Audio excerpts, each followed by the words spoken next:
My name is Lee Fifer. Carson Lee Fifer Jr. is the long version. I'm retired. I was an attorney. I did a type of real estate law called land use law. So I grew up born in Alexandria, in the old Alexandria Hospital, which was at the corner of Duke and Washington Street. It is a spot that's now occupied by the atrium. And as a matter of fact, my bluegrass group played at the atrium one time. So I arguably played banjo at the hospital I was born in, at least on the site.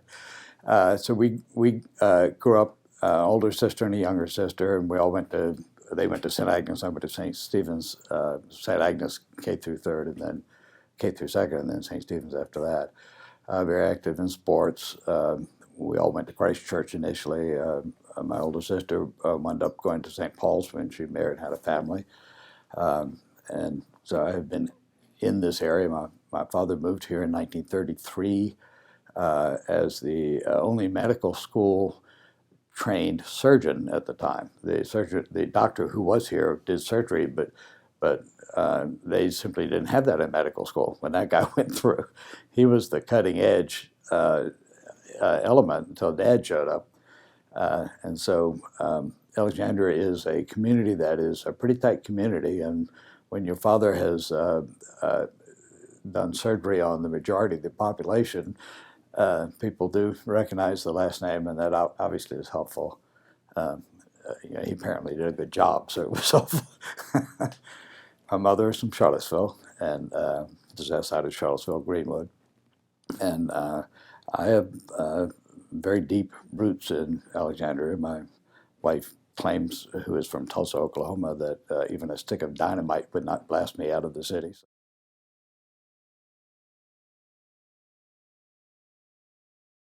Very frankly, it is it's the issue as opposed to Alexandria that's important. So many issues that are important aren't defined by jurisdictional boundaries. Alexandria happens to be where Carpenter Shelter, as one example, is located. But Carpenter Shelter serves people from all around the region, and when you're homeless, you're homeless.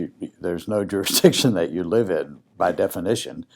But Alexandria has been a very good partner with that particular entity and with others in working on the various issues and trying to address issues of need. I think Alexandria is a caring city, so that it helps a lot is the short answer.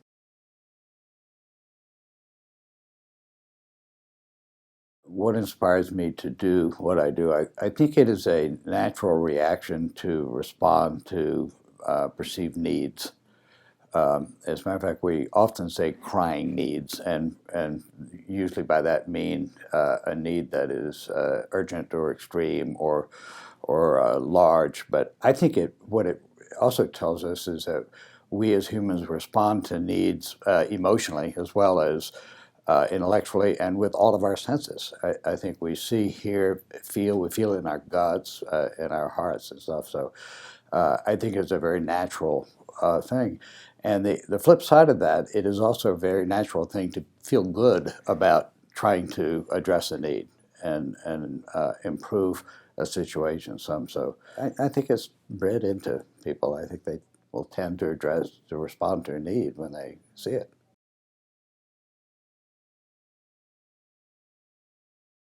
To tell you about my passion, that would be plural. I have a lot of passions. There are a number of charitable efforts that I'm quite passionate about. Carpenter Shelter, A-Home, which is an affordable housing entity for the region. And there are a lot my church and a number of similar things. My greatest passion is about my family, and they are always primary. But in terms of Carpenter Shelter in Alexandria, for instance, it is an entity that is so effective in what it does. It tackles the extremely difficult issue of homelessness and takes people, some without hope, from that to returning to society, never to go back into homelessness again, having learned how not to be homeless, how to avoid the things that caused that in the first place, and how to gain in their lives so that they can avoid it.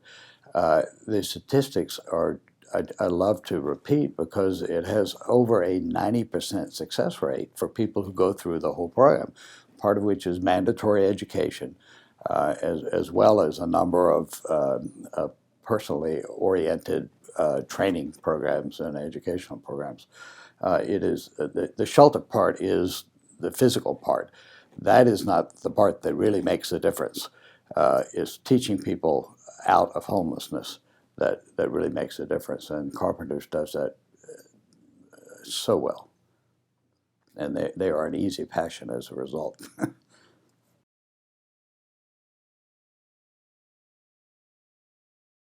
What does it make me feel like to be a part of Living Legends? Well, I must say I'm quite complimented that I appear to qualify on both counts. There's some doubt about the first one on a regular basis. Uh, it's a lovely compliment. It is very good feeling recognition, and it is particularly nice to do it along with a large number of other people whose efforts are so different than what I've done. I long ago realized that in charitable areas, my contribution needs to be what I think I can do well. I'm not the person that you send in to compress wounds or talk somebody through a horrible emotional situation. I may or may not be able to do that, but I know I don't do that particularly well. But there are other things that I can do well, and that's what I try to bring to my efforts. And the Living Legends recognizes that. That's very nice.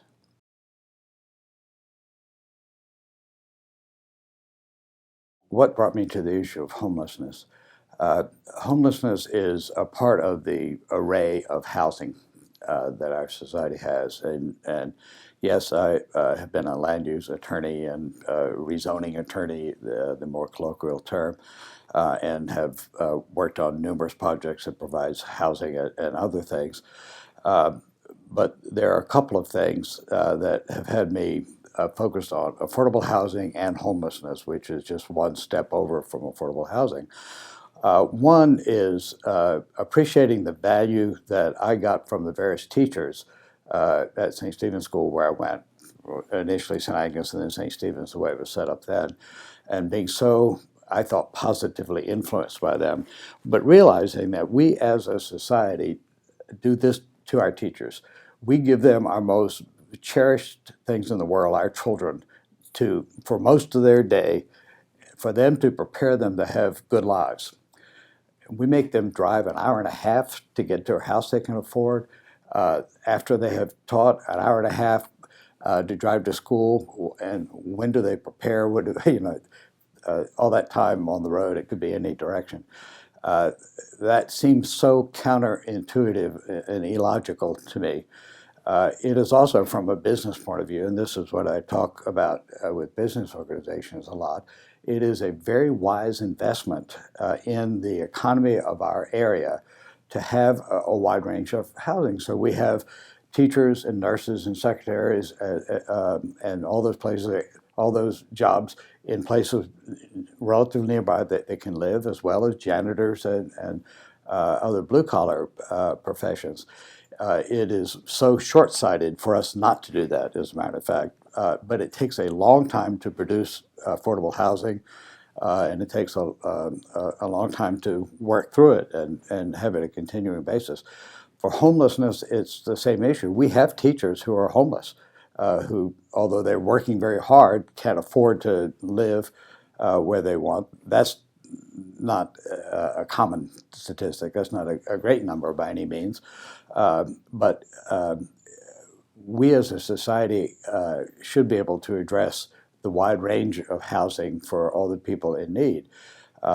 In terms of homelessness, there's so much more than simply having the unit. I am not a fan, for instance, of rapid rehousing, which is the vogue now. That's the same thing as giving somebody a fish rather than teaching them how to fish, because they haven't learned not to be homeless just because they're in a home for a little bit. So the education program, which is also affordable housing, education for society and decision makers as well as businessmen, the education part of homelessness is really the key part. So that more or less is how I got there. I also, like so many other things, had people that I respected so much who were, one person in particular, Peter Lund, who was involved with carpenters, and I was looking for something for greater involvement in Alexandria, and Peter gave me that opportunity.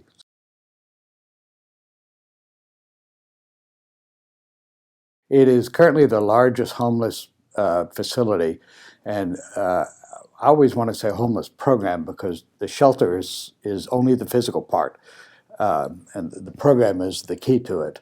It is Carpenters has the largest homeless program in Northern Virginia, and we have been approached about having other locations and stuff, but it's hard to do what we do and spread ourselves too thin for carpenters, and so it is a single program now. It also is a leader in modeling different programs.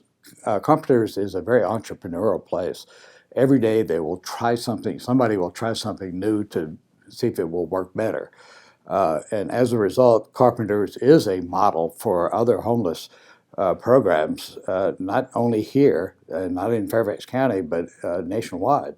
Our executive director and past executive directors and I have been places speaking about this for the benefit of a lot of people, and also so we can learn what they're doing. Well, it would be nice if we were bigger and could do more, but one it is so hard you cannot spread yourself too thin, and the finances are always a key part as well. How many people go through the shelter? Well, it varies. We've got actually two shelters there. One is called David's Place, and that addresses the chronic homeless situation. These are people who will say they do not want to not be homeless. They want to sleep under bridges. So they can come in, spend the night in a safe, secure place, get a shower, wash their clothes, and then they're back out by 7, I think it is, in the morning.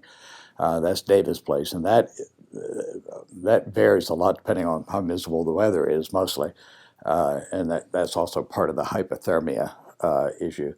For families, it varies.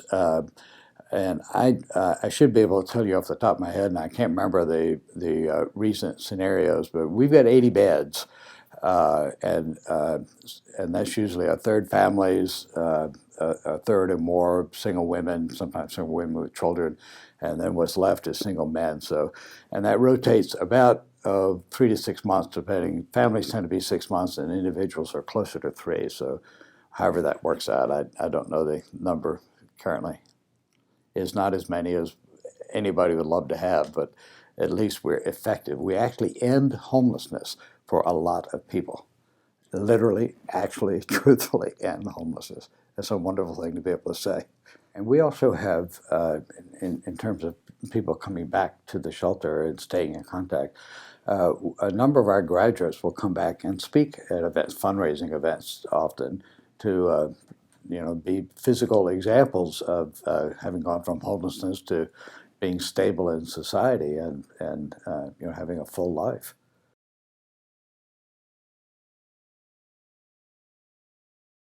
Many of the people who are homeless are simply are working and cannot afford housing. Other people do have problems, emotional problems, anger problems. I've learned that when you don't have income or status or accomplishments to bolster your ego, anger is one thing that you can use to bolster your ego, and that quickly gets out of hand. If you tell your boss when he or she asks you to do something perfectly reasonable, and you get angry that way, or the same thing with your spouse. So anger management is an issue. So what Carpenters does, and financial issues obviously is a big part of it, whether you shop at a 7-Eleven for groceries or you go to a Giant, even though the 7-Eleven is right there in the Giant, you got to get on a bus to get to. Carpenters has mandatory courses on anger management, economics, family, family matters, a wide variety of things like that. It's got other courses that are not mandatory but are available on advice on interviewing, on resume preparation, and responsibility and other things. When you go through the carpenter's program, you must work while you live at the shelter or be seeking work, about to work. And carpenters take 70% of your pay and puts it in a nest egg for you, so that when you leave in 3, 6, 9 months, whatever it is, and it's tailored to the particular situation, you at least have got a financial starting point. Carpenters takes advantage of a number of wonderful city services in placement. Carpenters, as an example, has transitional housing, which was very hard to get approved, I might say, because it required a city council approval, but it did. And the most important thing that Carpenters has done to raise itself to this over 90% success rate, which is astounding for an issue as hard as homelessness, it has a program called the Aftercare Program, where the graduates, and that's literally true, the people who have gone through the program of Carpenter Shelter, and there's an asterisk there because you wash out. If you've been drinking and you come back to Carpenters, you're out. It is really strict and tough and effective love, I might say. But of the people that go through that program, we get this wonderful success program, success result. But the key to the highness of that is this aftercare program, where the counselors continue to talk on a monthly basis or more often to the people who have gone through the program and are now in housing somewhere. They're invited back in at different times, around like Thanksgiving, when we have extra food to give out, or Christmas or Easter or Hanukkah or other days. And there's an attempt to stay with them and to be a sounding board and a source of information as well. And that's been the key to the real success, that continuing education, if you will, and the continuing touch. And the clients that go through know that Carpenters cares about them. They're not chasing them down because they've got to file a report with the city. They're contacting them to legitimately know what's going on, and they care about them. So all that's part of the reason, and that's why it's so easy to be passionate about carpenters. It does that so well. I challenge businesses to tell me which of you has a over 90% success rate in what you do, and the hardest thing that you do. And nobody's raised their hands yet.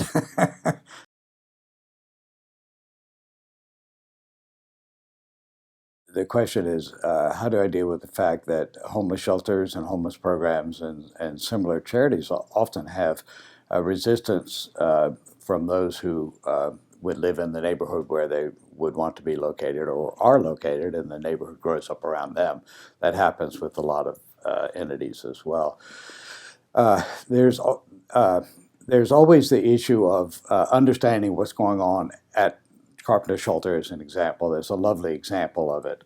And so having people go there and appreciate the rigor of the program, the tough love, the care, and aspects like that help to assuage legitimate concerns about not knowing who the people are going to be there, the assumption that if you're homeless, you're somehow threatening. The typical homeless entity is a family with children nowadays. We have sometimes 50% of the people there. And oddly enough, single males, or that's what you normally think of, somebody living under a bridge drinking out of a bottle in a brown paper bag, they are a third at best sometimes. And many of the single males have children. They'll have a son or daughter with them, so they're single parents. So part of it is education.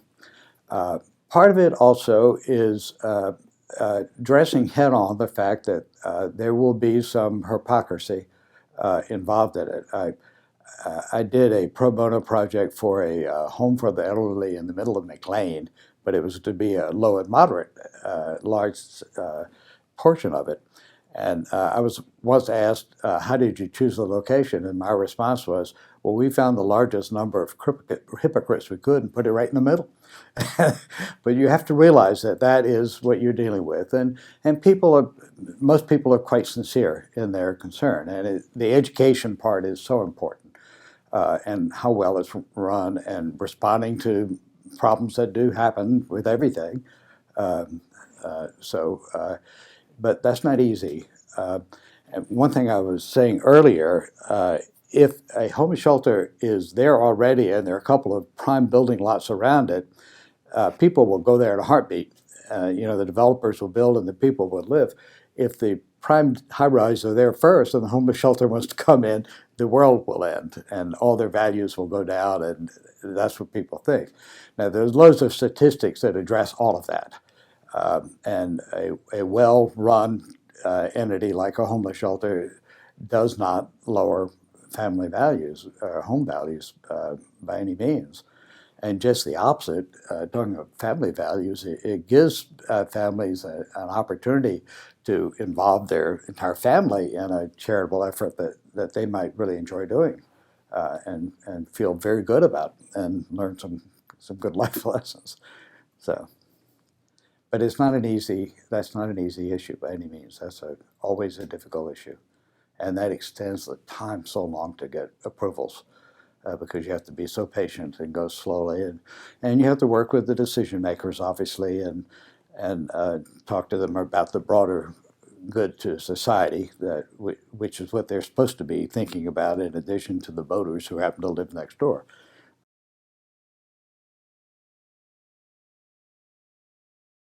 What kind of thoughts would I like to leave my son and daughter? Um, I usually have our family say grace at every meal, and I always say, and keep us mindful of the needs of others. And my wife recently added, so that we may help them. And so that gets repeated and has been repeated at my house over time. Oddly enough, an important aspect of that is being successful at what you're doing in life as well, working very hard at what you're doing to enable you to participate effectively, to gain expertise and ability, but also resources in some instances to help a charitable effort that you feel good about. I would expect my daughter to gravitate more toward animals. She worked at the Alexandria shelter for a little bit. My son loves animals as well. I suspect his orientation will be slightly different. He's out of state right now. And my wife does hospice.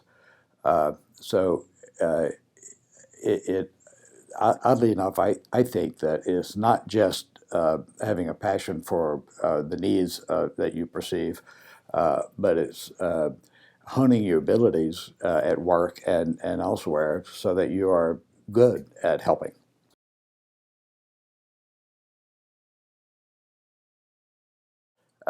First and foremost, as a loving and devoted family member for my wife and children. For you know, Alexandria, I would like to be remembered as somebody who saw needs and invested what he could in addressing the needs. And that's not a monetary investing, that's a personal investment of time. It may include money as well. I would be very pleased if I got remembered that way. I'm not going to be remembered as a great golfer, I can assure you that.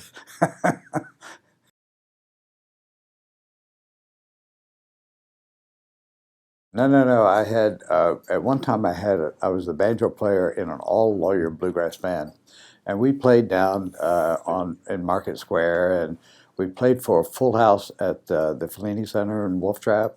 And we also got one time we got sent to Berlin for 10 days back when it was still a walled city, as indigenous musicians by the State Department, along with the Langley High School Jazz Band.